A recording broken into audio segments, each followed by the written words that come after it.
So this is an unplanned impromptu video. I don't normally post this. Don't worry, my normal videos will be coming back this Saturday. I've got a great video coming out with Stella, the Italian Greyhound. But what I wanted to talk about today was this recent controversy from A Dog's Purpose. TMZ apparently released a video of a dog being trained on the set of A Dog's Purpose, where a dog was being forced to swim in this rushing water, this very elaborate prop, and clearly the dog did not want to do it and was being made to do something they didn't want to do. As I watched the video, it's clear there's a lack of communication between the trainer and the dog is clearly saying, look, I don't want to do this. I understand the desire and the will of the director or producer to try and get the shot for the production.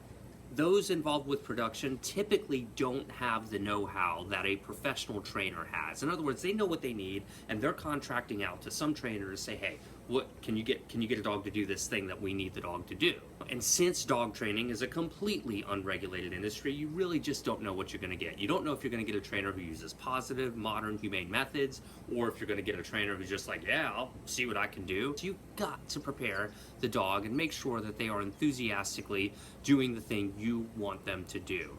Making a dog do something simply to entertain people when they're clearly uncomfortable should be off limits. No shot for any motion picture or any TV show is worth stressing out a dog or potentially causing physical or mental harm to that dog. We see this all the time in television, where a dog is intentionally set off for the sake of getting the dramatic shot so they can show extreme progress in a 30-minute episode.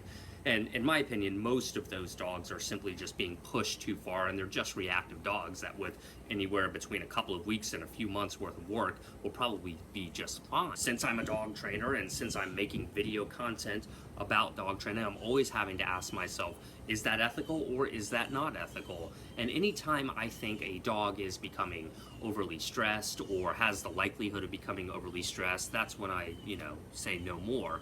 Ideally, I keep the dog from getting stressed to begin with, but everything isn't perfect. But we have to make a good faith effort to make sure that we're always looking out for the well-being of our dogs, no matter what. We know that using reinforcement training is far more effective for long-term results than using punishment-based training. I mean, we see this through countless studies that I reference them in my book if you'd like to see. The dog training industry is just one of those industries that's just largely way behind times. It has not yet caught up. It has not yet filtered out that modern methods are not only effective, but more effective to resolving unwanted behaviors and also teaching dogs to do things like tricks for movies. Click thumbs up and tell me what you think in the comments below. I mean, do you think this trainer went too far? Do you think the dog training industry has a lot of growing up to do? Or do you think it's great the way it is? This was just a good opportunity to have this discussion. Regular programming will resume Saturdays, and we'll see y'all next time.